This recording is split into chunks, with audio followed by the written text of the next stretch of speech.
코로나로 인해서 여러분 얼마나 많이 힘이 드십니까? 특별히 교회 다니는 성도들은 예배 드리는 것 때문에 많이 어려움을 겪고 있는 것 같습니다. 과거에 그 패스트라는 유럽에서 유행했던 질병이 있었는데 어느 분이 말하기를 그 질병이 왔을 때에 사람들은 첫 번째 그 질병에 대한 두려움, 공포를 느낀다고 합니다. 그 다음 단계는 질병에 걸린 사람을 비난하고 정죄한다고 합니다. 그리고 마지막 단계는 그 발병을 일으켰던 그 원인을 찾아내서 그 집단이나 그 사람에게 집중적으로 책임 전가한다고 그렇게 말합니다. 오늘 우리도 이 코로나로 인해서 처음에는 대수롭지 않게 생각했는데 갈수록 이 코로나가 생명에 대한 치명적인 부분이 있다는 것을 알고 전 세계에서 팬데믹을 선언하게 됐습니다. 이제는 공포를 넘어서서 코로나에 걸린 사람들이 지금 어떻습니까? 신상 파악이 되고 사회에서 매장이 될 만큼 인격에 대한 어려움도 겪고 있습니다. 코로나에 걸리지 않아야 되겠지만은 부득이한 경우에 따라서 그 코로나에 걸린 사람도 있습니다. 조심했는데도 불구하고 그런 사람들도 그 신상이 다 노출이 되면서 굉장히 사회생활의 어려움을 호소하고 있습니다. 이제는 어느 곳에서 여러 사람들이 집단적으로 감염이 되면은 그 집단을 비난하고 공격하고 책임 전가하는 일이 이렇게 많아졌습니다. 그 중에 한 대상이 교회이기도 합니다. 교회 자체적으로 코로나를 잘 방역하고 있지만은 일부 그런 곳에서 코로나가 감염이 됨으로써 전 교회가 지금 어려움을 겪고 있습니다. 우리가 이렇게 질병에 대해서 이렇게 싸우고 있지만은 그 질병이 우리 생명에 관계없다면 크게 두려워하지 않을 것입니다. 이 코로나가 물론 치사율이 높은 것은 아니지만은 그래도 연세 드신 분들이나 여러 가지 기저질환이 있는 분들 또 젊은 사람이 할지라도 어느 상황에 따라서는 생명을 잃을 수 있다는 것 때문에 전 세계가 지금 이 코로나를 이기기 위해서 백신이나 많은 예방책을 준비하고 있습니다. 그러나 우리가 정말 싸워야 될 것이 누구냐? 그 대상이 있다고 성경은 말하고 있습니다. 우리는 늘 싸우는 부분에서 익숙해져 있습니다.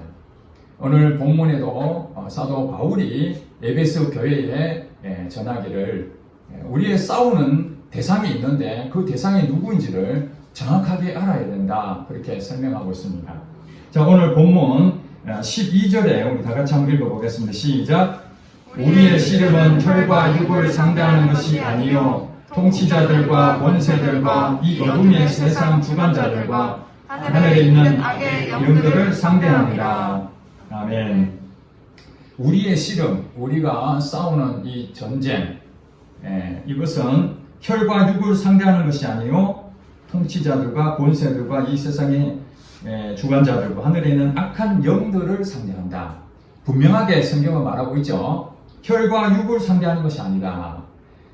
인간의 본성을 말하기도 하고 사람을 지칭하기도 합니다. 눈에 보이는 것을 말할 수 있습니다. 그래서 특별히 우리는 사람의 관계에 있어서 서로 잘 이렇게 싸우죠. 전쟁도 하고 그래서 서로 가정도 서로 싸우고 나라도 싸우고 어쨌든 싸우는 일이 많습니다.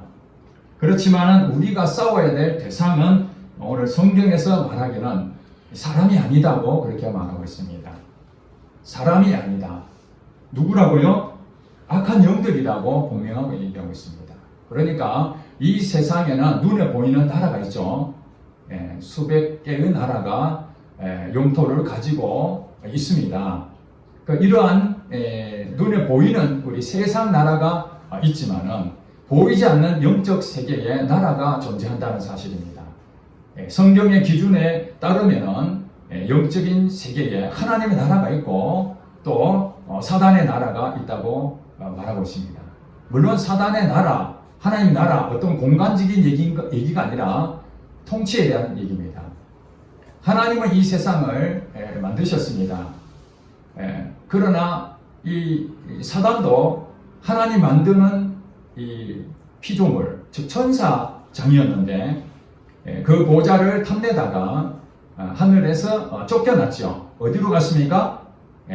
이 세상으로 도망 나왔습니다.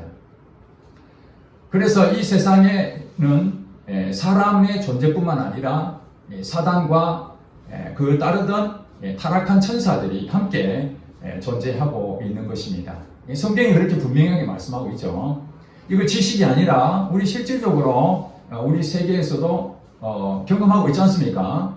특별히 그 무당의 세계에 있던 사람이 예수님을 믿고 그들이 간증하는 내용을 보면은 그 영적 세계에, 특별히 귀신의 세계에 어떻게 역사하는지를 그들이 상세하게 설명하고 있습니다.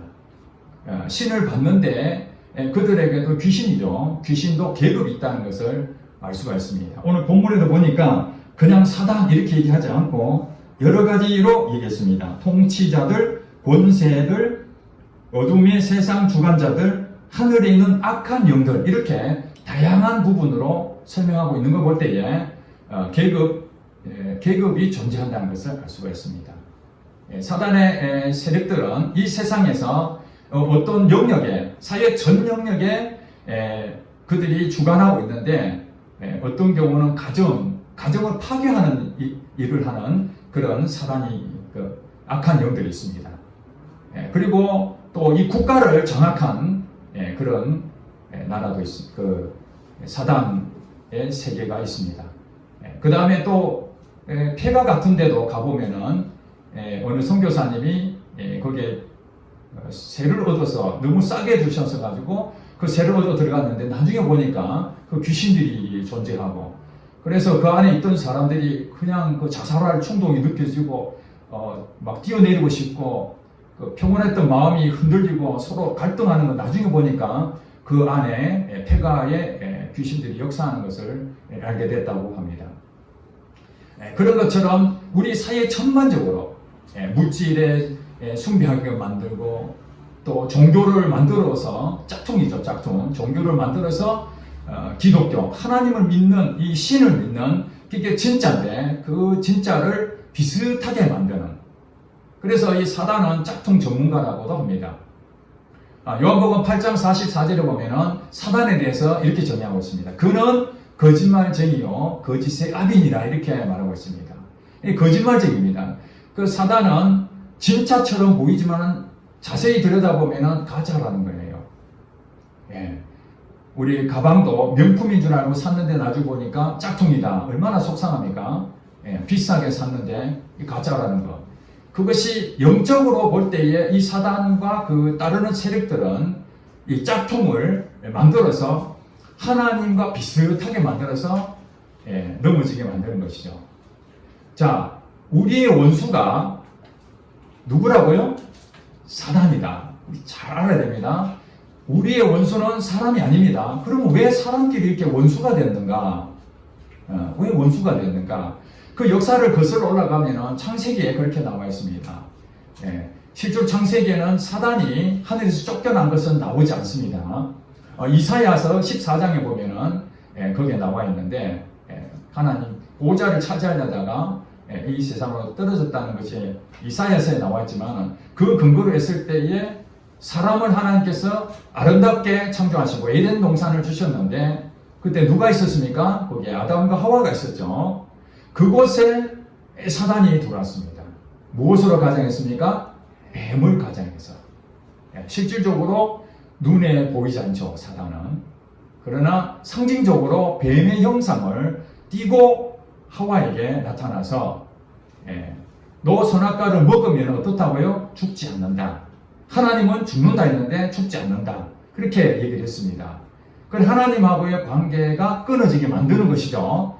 사단은 뭐냐면은 하나님처럼 되고 싶었는데 그 뜻을 이루지 못하자 결국 하나님이 만든 이 사람, 하나님이 아름답게 만든 하나님의 형상으로 만든 이 사람, 사람도 영적 존재입니다. 그렇기 때문에 이 사단이 하나님하고의 사람의 관계가 무너뜨리게 하려고 침입한 거죠. 자기처럼 하나님처럼 되게 만든 것입니다. 하나님 죽는다 했는데 하나님 말씀을 들어야 되죠. 피조물은. 그런데 그것을 안 듣는다는 건 뭔 말입니까? 자기가 주인이 되겠다는 것이죠. 내가 하나님 되겠다는 것하고 같은 얘기입니다. 그래서 선악과를 먹은 것이 뭐가 그리 잘못했느냐? 하나님의 자리를 자기가 차지했기 때문에 죄를 범하게 된 것이죠.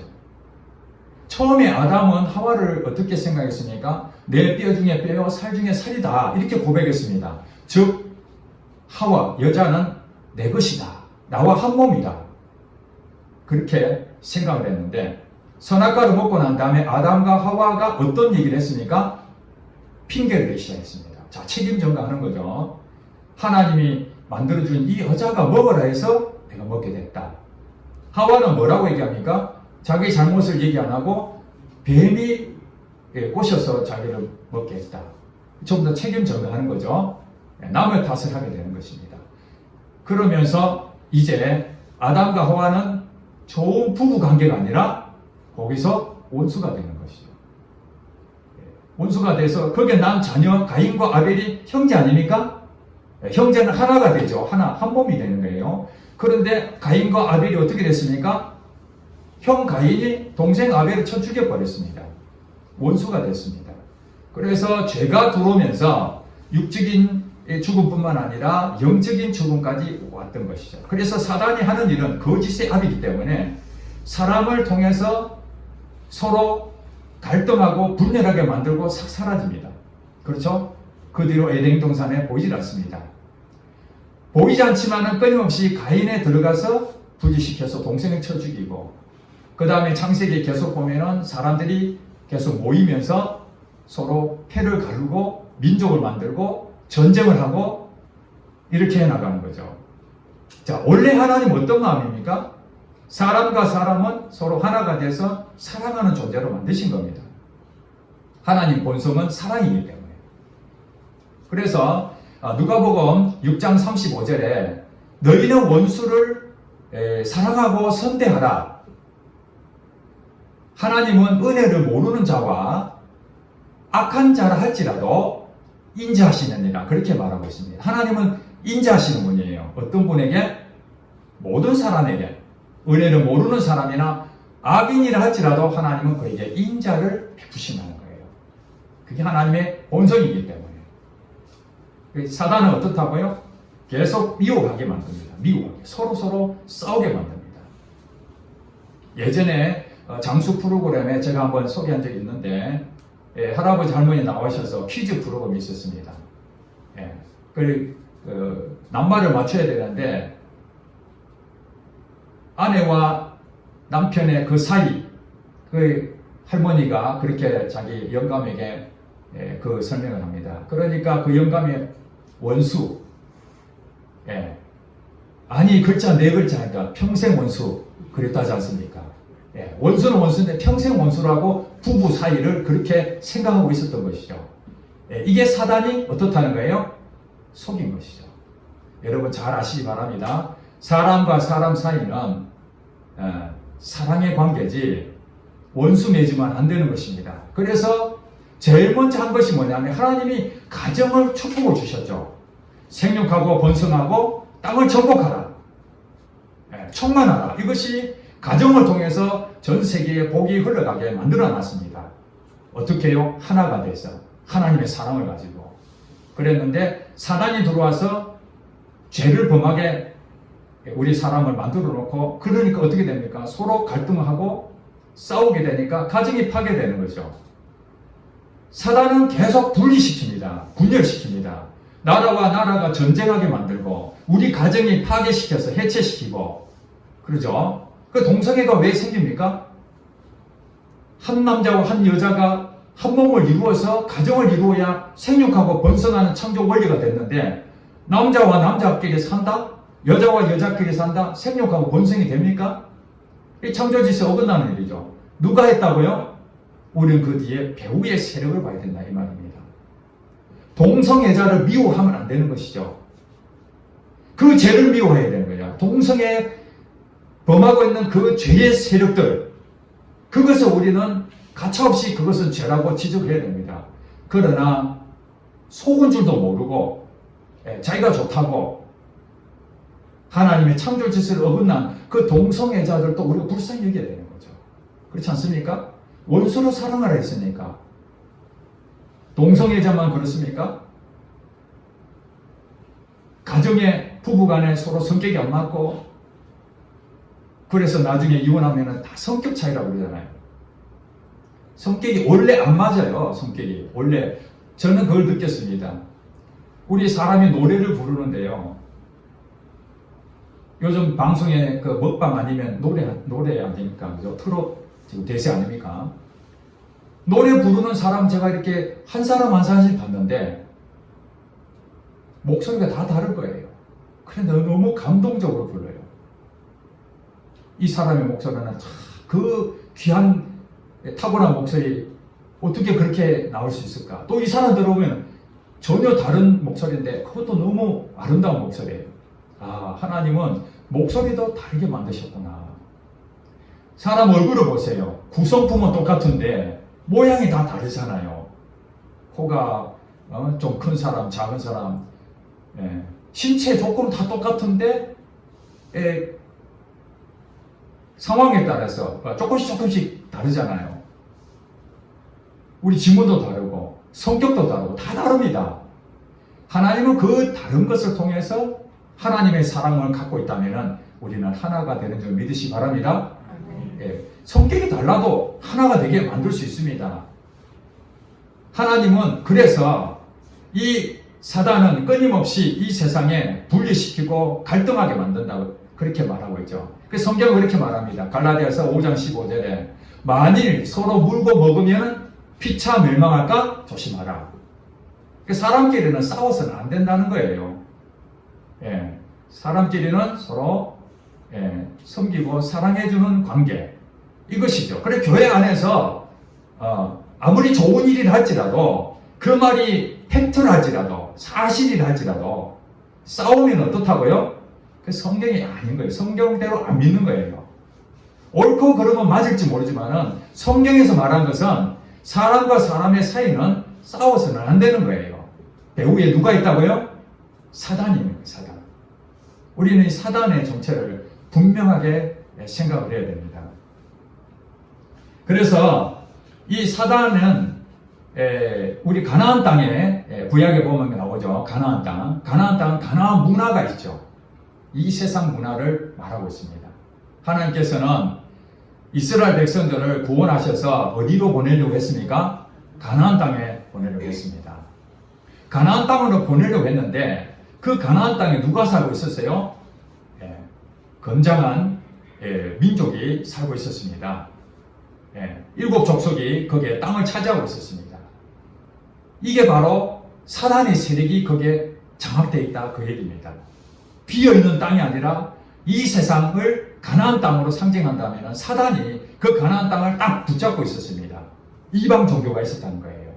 무슨 말 아시겠죠? 그러니까 하나님께서는 가나안 땅에 들어갔을 때에 이스라엘 백성들에게 명령한 것이 있는데 들어가거든 한 사람도 남기지 말고 다 어떻게 하라고요? 진멸하라. 다 진멸하라. 어린아이까지 다 진멸하라고 그랬어요. 우리가 생각할 때 하나님이 사람을 그렇게 사랑하시는데 왜 그 죽여라 하겠는가? 의아스럽게 생각할 수가 있습니다. 물론 우리가 다 설명할 수는 없지만은 하나님 깊은 뜻은 뭐냐면은 사람을 죽인다는 그런 의미를 말하는 것이 아니라 사단의 세력을 다 정복하라. 그렇게 우리는 해석을 해야 됩니다. 이스라엘 민족이 하나님을 믿는 사람이죠. 가나안 땅에 있는 사람들은 뭐라고요? 사단에 소속되어 있는 사람들입니다. 그러니까 눈에 보이는 것을 우리가 봄으로써 보이지 않는 영적 세계를 우리에게 보여주고 있는 거죠. 그래서 하나님께서는 여호수아를 통해서 가나안 땅을 정복할 때에 그들을 남김없이 족속으로 다 치게 되죠. 근데 불행하게도 다 정복하지 못했습니다. 왜요? 인간의 마음이 여리고 더 잘 속기 때문에. 그 뒤에 누가 있다고요? 가나안 땅에 우상을 섬기게 만드는 악한 영이 역사하고 있던 거예요. 그것이 바로 여기 보면 세상 주관자들, 통치자들, 국가를 지배하는 악한 영이 딱 버티고 있으니까 그거 쉽지 않아요. 그래서 하나님께서는 그 가나안 땅, 영적 전쟁을 일으킬 수 있는 그 땅을 차지하기 위해서 이스라엘 백성들을 이대로 보냈다가는 그냥 그들하고 타협해서 그냥 빠지겠구나. 그렇게 생각하고 하나님께서 가나안 땅 들어가기 전에 어디로 보냈습니까? 잘 아시잖아요. 애국을 탈출해서 광야로 들어가게 된 거죠. 그 광야 세월이 뭐냐면은 하나님의 능력을 입는 시간이었어요. 하나님의 능력을 입는 시간. 자, 오늘 본문 10절에 볼게요. 너희가 주 안에서와 그 힘의 능력으로 강건해지고 11절 마귀의 관계를 능히 대적하기 위하여 하나님의 무엇을 입으라? 전신갑주를 입어라. 지금 이 전신갑주를 입는 시간이 언제냐면은 바로 광야 시간이었어요. 왜 우리는 전신갑주를 입어야 되느냐? 그 무거운 갑옷을 입고 머리에 투구를 쓰고 칼을 가지고 방패를 가지고 전쟁터에 이 로마 군사들이 그렇게 했지 않습니까? 지금 바울은 지금 그 생각을 하고 있는 겁니다. 우리 영적 전쟁을 이제 눈에 보이는 군사들끼리의 전쟁을 비유해서 지금 설명하고 있습니다. 자, 이해가 되시죠? 그러니까 우리의 싸울 대상은 마귀라고 딱 정해놨습니다. 사람이 아닙니다. 마귀입니다. 그 마귀가 관계가 있는데 그것은 뭐냐면은 속이는 거예요. 사람들한테 서로 성격 차이가 있는데 불구하고 상대방이 나를 맞출 줄 알고 결혼했는데 상대방은 성격이 안 맞아. 이혼하게 만들어버립니다. 갈등하게 만드는 것이죠. 이것이 사단이 불리하게 만드는, 그런데 어떻다는 거예요? 인간이 속는 것이죠. 그러므로 우리 사람은 자기가 완벽하다고 하지만은 다 불완전한 거예요. 자기 자신은 절대 남한테 속지 않는다 하지만은, 자, 신천지 들어가 있는 사람이 지금 한 30만 명 정도 된다는데, 그 사람들이 다 여러분이 볼 때 한심한 사람들이 간 것 같습니까? 아닙니다. 실제로 그들이 간 사람들 몇 명을 보면 공부를 잘한 사람 아니면 못 들어갑니다. 6개월 동안 매주 월, 화, 목, 금 하루에 3시간씩 그것도 빠지면 보강 수업까지 해가지고 6개월 동안 한다면은 여러분 할 자신이 있습니까? 그것도 매번 시험을 쳐서 80점 이상을 맞아야 되고 성경도 400구절 이상 암송을 해야 되고, 지금도 저들은 끊임없이 남을 가르치기 위해서 공부하고 있습니다. 저한테 다 보여주더라고요. 이렇게 공부하고 있다고요. 안 그러면은 자기는 14만 4천 명 안에 들어가지 못한다고. 그들이 자기 자신은 확실히 믿기 때문에 그 신천지에 빠졌죠. 그게 사단이 하는 일이라는 거예요. 성경을 가지고 그렇게 해석하게 만드는 것이죠. 미혹하는 것이죠. 우리는 자신할 수 있지만 결심한다고 되는 것이 아니라 능력을 입어야 되는 거죠. 그래서 10절 말씀하신 것처럼 스스로 능력이 세워지는 것이 아니라 주 안에서 그 힘의 능력으로 강건해지는 거예요. 그 능력은 누가 주신다고요? 하나님 주시는 거죠. 성령의 능력이 내게 임하여야 그 일을 할 수 있습니다. 그래서 어느 성경에 보면은 우리가 그리스도로 옷을 입어라. 나의 옛 사람을 벗어버리고 새 사람을 입은 것처럼 이제는 내가 영적으로 사단과 싸우려고 해도 영적으로 사단에게는 능력적으로 우리가 이길 수가 없습니다. 육체를 가지고 있기 때문에. 우리는 시간과 공간에 제약을 받아요. 그렇죠? 그러니까 우리 무당의 세계를 보듯이 신이 내릴 때에 그 신병을 앓는다 그러잖아요.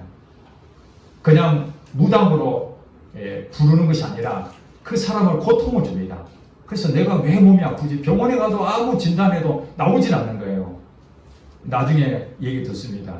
그 신을 모시지 않으면 병이 안 납니다. 네가 안 모시면 너희 가족 중에 누가 또 모셔야 된다. 이 집요합니다. 이 악한 영이 자기 집을 삼으려고 하는 그 무당을 한번 잡으면 안 놔두는 거예요. 그래서 자기가 살기 위해서 무당에게 손을 들은 거죠. 항복하는 거죠. 그러면은 무당이 그 신을 모심으로써 이제는 이 무당은 자기 힘으로 하는 것이 아니라 귀신의 힘으로 살게 되는 거예요. 사로잡히는 거죠. 그 다음 마지막은 어떻게 됩니까? 헌신자처럼 버려버린 거예요.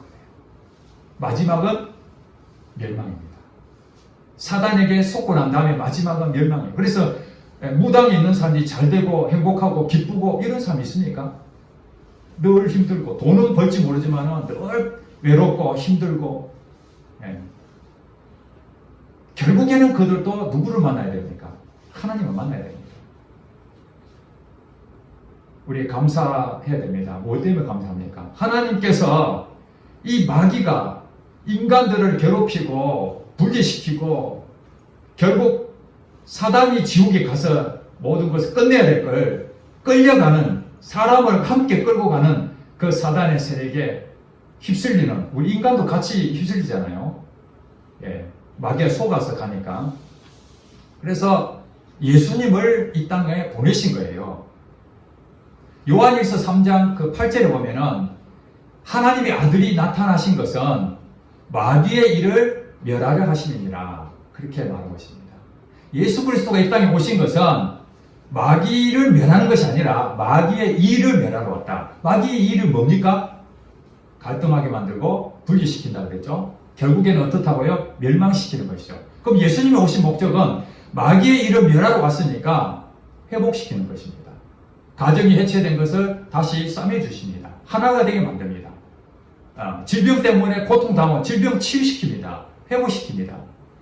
귀신 때문에 눌려서 거기서 빠져나오지 못하는 그런 사람들을 귀신을 쫓아내서 자유함을 줍니다. 갇힌 자를 해방시킵니다.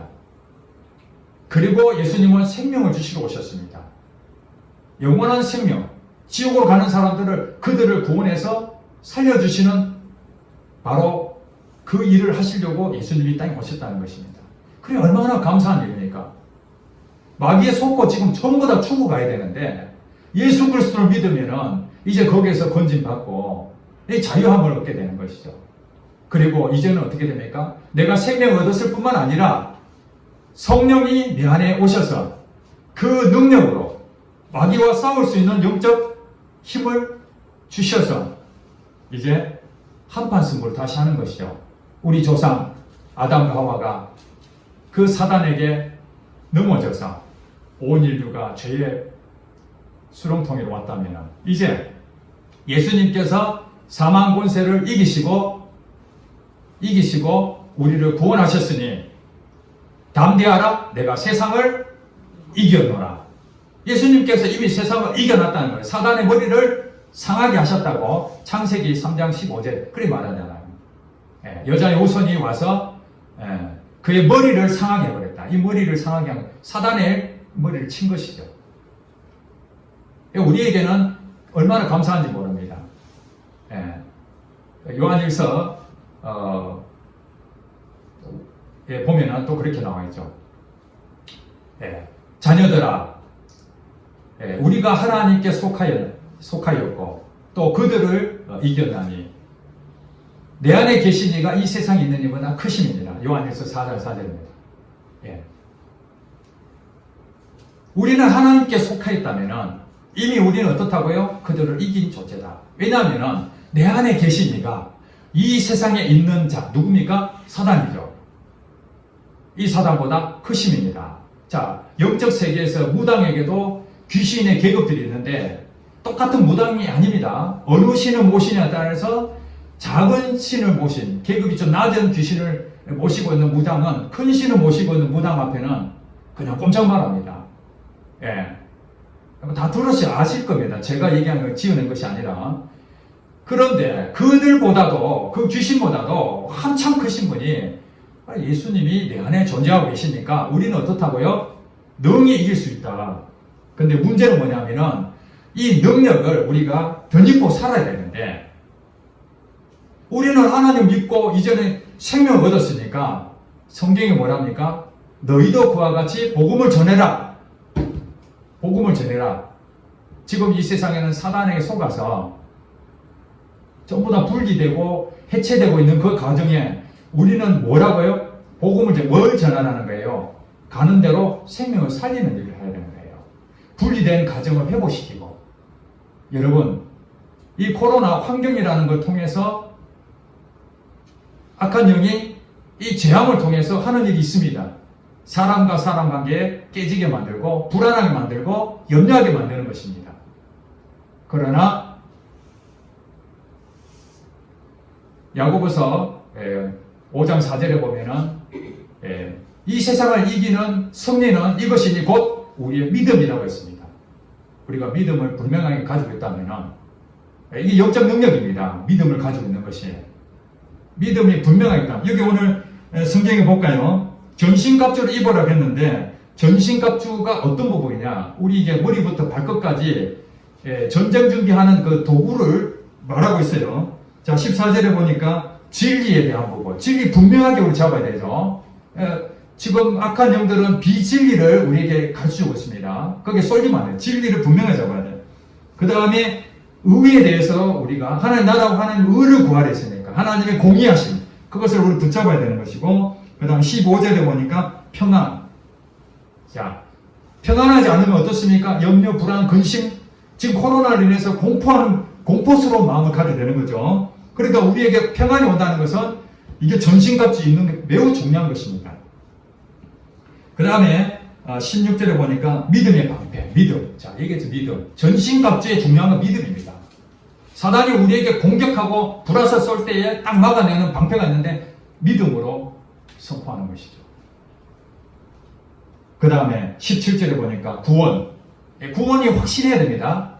희미함, 지금 내가 구원을 받았는지, 내가 하나님을 믿는지 안 믿는지, 희미하면 안 되는 거죠. 그 다음에 성령의 검, 하나님 말씀. 자, 이런 것들이 전신갑주의 중요한 도구들입니다. 누가 주신다고요?